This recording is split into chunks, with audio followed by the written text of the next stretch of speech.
Municipal elections కి సంబంధించి అధికారులందరూ అప్రమత్తం చేశారు. ఈసారి ఓటింగ్ శాతం చాలా పెరుగుతుంది అని చెప్పారు శేఖర్. కానీ అధికారులు అనుకున్నంతగా ఆశించినంత ఓటింగ్ శాతం ఉందా? అదేవిధంగా ఏర్పాట్లపై కూడా చాలా మంది ఓటర్లు అసహనం వ్యక్తం చేశారు. దివ్యాంగులకు కానీ వృద్ధులకు కానీ సరైన ఏర్పాట్లు లేవు అని చెప్పేసి కొన్ని ప్రాంతాల్లో. అదేవిధంగా పోలీసులు అధికార పక్షం వాళ్ళకి కొమ్ము కాస్తున్నారు. రిగ్గింగ్ జరుగుతున్నా సరే, డబ్బులు పంచుతున్నా సరే కొన్ని డివిజన్లలో పట్టించుకోవట్లేదు అని కొంతమంది ప్రతిపక్షం నేతలు ఆరోపిస్తున్నారు. సో ఈ ఓవరాల్ డీటెయిల్స్ మీ దగ్గర ఏంటి?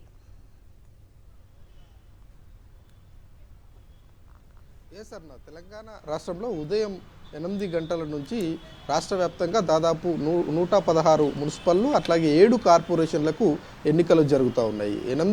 7 గంటలకు ప్రారంభమైనటువంటి ఈ పోలింగ్ ఇప్పటి వరకు 3 గంటల వరకు చూస్తే దాదాపు 60% వరకు పోల్ పర్సంటేజ్ రీచ్ అయిందని చెప్పుకోవచ్చు. ఇక కొన్ని 20 నుంచి 30 మున్సిపల్ కార్పొరేషన్లలో దాదాపు 70% పైగానే పోల్ పర్సంటేజ్ నమోదైంది. ఇక 20 నుంచి 30% సంబంధించినటువంటి మున్సిపల్లలో కేవలం 50% వరకే మందకోడిగా పర్సంటేజ్ నమోదవుతున్నట్లుగా ఎలక్షన్ కమిషన్ చెప్తా ఉంది. ఇక వెబ్కాస్టింగ్ 100%గా జరుగుతూ ఉంది. ప్రతి పోలింగ్ స్టేషన్ నుంచి CCTV మానిటరింగ్ ఉంది. అయితే పోలింగ్ బూత్ల పరిసర ప్రాంతాల్లో ఎక్కడ అవాంఛనీయ సంఘటనలు జరగకుండా తగినటువంటి జాగ్రత్తలు తీసుకున్నాము. లా అండ్ ఆర్డర్కి సంబంధించినటువంటి విషయంలో ఎక్కడ ఎలాంటి ఇబ్బంది లేదు అని డీజీపీ శివధర్ రెడ్డి కొద్దిసేపటి క్రితమే ప్రకటన చేశారు. అయినప్పటికీ తెలంగాణ రాష్ట్ర వ్యాప్తంగా చాలా చోట్ల చెదురు మదురు ఘటనలు జరుగుతున్నటువంటి పరిస్థితులను మనం గమనిస్తూ ఉన్నాం. అటు కరీంనగర్లో కావచ్చు, నల్గొండలో కావచ్చు, ఉమ్మడి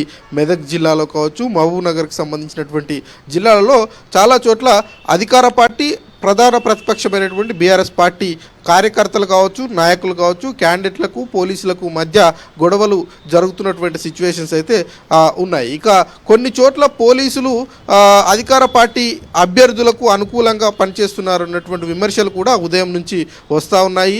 ప్రతిపక్ష పార్టీకి సంబంధించినటువంటి క్యాండిడేట్లను అరెస్టు చేయడం కావచ్చు, వాళ్ళను పోలింగ్ బూత్ల నుంచి బయటకు పంపించేటువంటి ఘటనలు కూడా మనం ఉదయం నుంచి చూసాం. దాని మీద ఎప్పటికప్పుడు ఫిర్యాదులు ఎలక్షన్ కమిషన్కి వస్తూనే ఉన్నాయి. ఎలక్షన్ కమిషన్ నుంచి మళ్ళీ రిటర్నింగ్ ఆఫీసర్ వరకు వెళ్తున్నటువంటి పరిస్థితులు ఉన్నాయని చెప్పుకోవచ్చు. అయితే మందకోడిగానే గతంతో పోలిస్తే పోల్ పర్సంటేజ్కి సంబంధించినటువంటి విషయం మీద ఇప్పుడు జరుగుతుందని చెప్పుకోవచ్చు. అయితే 5 గంటల వరకు కూడా అవకాశం ఉంది. 5 గంటల లోపు ఎవరైతే పోలింగ్ బూత్లలో ఉంటారో వాళ్ళందరికీ కూడా ఓటు వేసేటువంటి అవకాశం కల్పిస్తారు. కాబట్టి గతంతో పోలిస్తే ఈసారి 85% పైచిలుకుగానే ఓట్ పర్సంటేజ్ నమోదవుతుంది అన్నటువంటి అంచనాన్ని స్టేట్ ఎలక్షన్ కమిషన్ వేస్తూ ఉంది. మరి అది రీచ్ అవుతుందా లేదన్నది చూడాల్సి ఉంటుంది. ఇక కార్పొరేషన్లు 7 ఉన్నాయి. 7 కార్పొరేషన్లో పోల్ పర్సంటేజ్ దాదాపు 60% దాటింది. అక్కడ కూడా పర్సంటేజ్ అనుకున్నంత స్థాయిలో ఇప్పటివరకు రీచ్ కాలేదు. కానీ సాయంత్రం 5 గంటల లోపు అందరికీ అవకాశం ఉంటుంది కాబట్టి అక్కడ రీచ్ అవుతుంది అన్నటువంటి అంచనాలో ఎలక్షన్ కమిషన్ ఉందని చెప్పుకోవాలి. ఇక సీరియస్ అయినటువంటి ఘటనలు ఎక్కడా కూడా జరగలేదు. ఒక సంగారెడ్డి లాంటి ప్రాంతాల్లో కొంత మాజీ ఎమ్మెల్యే జగ్గారెడ్డి పోలీసుల తీరు మీద అసహనం వ్యక్తం చేసినటువంటి సిచ్యువేషన్ చూసాం. అట్లాగే కరీంనగర్లో గంగుల కమలాకర్ రెడ్డి మాజీ మంత్రి పోలీసుల తీరు మీద తీవ్రమైనటువంటి అసంతృప్తి వ్యక్తం చేసినటువంటి ఘటనలు చూసాం. అదేవిధంగా నల్గొండ జిల్లాకు సంబంధించినటువంటి జిల్లాలో కూడా పోలీసులకు సంబంధించినటువంటి విషయం మీద వాళ్ళ తీరు మీద తీవ్రమైనటువంటి ఆరోపణలు విమర్శలు వచ్చాయని చెప్పుకోవచ్చు. ఇక ఏర్పాట్లకు సంబంధించి మేము అన్ని ఏర్పాట్లు చేశామని స్టేట్ ఎలక్షన్ కమిషన్ అట్లాగే మున్సిపల్ శాఖ చెప్తున్నప్పటికీ కూడా అనుకున్నంత స్థాయిలో గ్రౌండ్ లెవెల్లో ఆ ఏర్పాట్లు లేవు అన్నట్లుగానే గ్రౌండ్ లెవెల్ నుంచి రిపోర్ట్స్ వస్తూ ఉన్నాయి. ప్రజల నుంచి విమర్శలు వస్తున్నటువంటి సిచ్యువేషన్స్ ఉన్నాయి.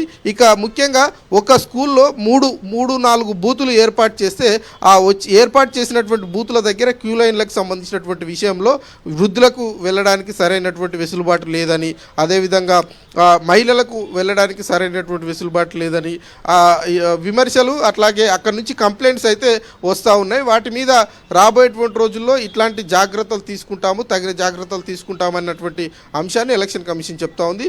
5 గంటలకు పోలింగ్ క్లోజ్ అవుతుంది. ఆ లోపు ఎవరైతే ఉంటారో వాళ్ళకు ఓటు వేయడానికి అవకాశం కల్పిస్తారు. మరి పోల్ టైం అయిపోయిన తర్వాత ఎలక్షన్ కమిషన్ మీడియా సమావేశాన్ని ఏర్పాటు చేసి ఈరోజు జరిగినటువంటి తీర్పుకు సంబంధించినటువంటి విషయం మీద అట్లాగే కౌంటింగ్ ఏర్పాట్లకు సంబంధించినటువంటి విషయం మీద వివరణ ఇచ్చేటువంటి అవకాశాలు ఉన్నాయి, వివరాలు తెలియజేసేటువంటి అవకాశాలు ఉన్నాయి. Aruna. Okay Shekhar, thanks for the updates. Municipal ఎన్నికల పోలింగ్ సందర్భంగా సంగారెడ్డిలో ఉద్రిక్త పరిస్థితి ఏర్పడింది. పోలీసులపై మాజీ ఎమ్మెల్యే జగ్గారెడ్డి దుర్భాషలాడారు. 34వ వార్డు కాంగ్రెస్ అభ్యర్థికి పోలీసులకు మధ్య వాగ్వాదం జరగ్గా తన కాలర్ పట్టుకున్నారని సిఐపై కాంగ్రెస్ అభ్యర్థి ఆరోపించాడు. సమాచారం తెలుసుకుని ఘటనా స్థలానికి చేరుకున్న జగ్గారెడ్డి పోలింగ్ ఆపేస్తానంటూ బూత్లోకి దూసుకెళ్లేందుకు యత్నించాడు. ఈ క్రమంలో పోలీసులకు జగ్గారెడ్డికి మధ్య తీవ్ర వాగ్వాదం తోపులాట జరిగింది. ఘటనా స్థలికి కాంగ్రెస్ శ్రేణులు భారీగా చేరుకున్నారు.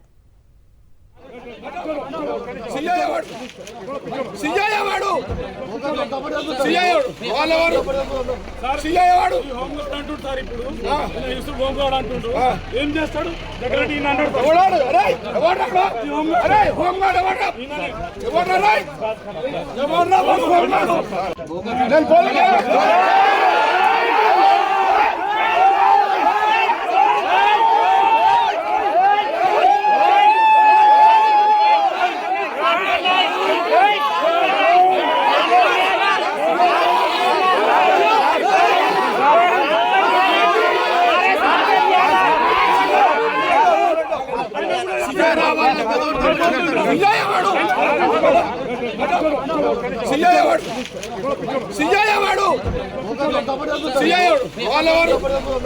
సిఐ వాడు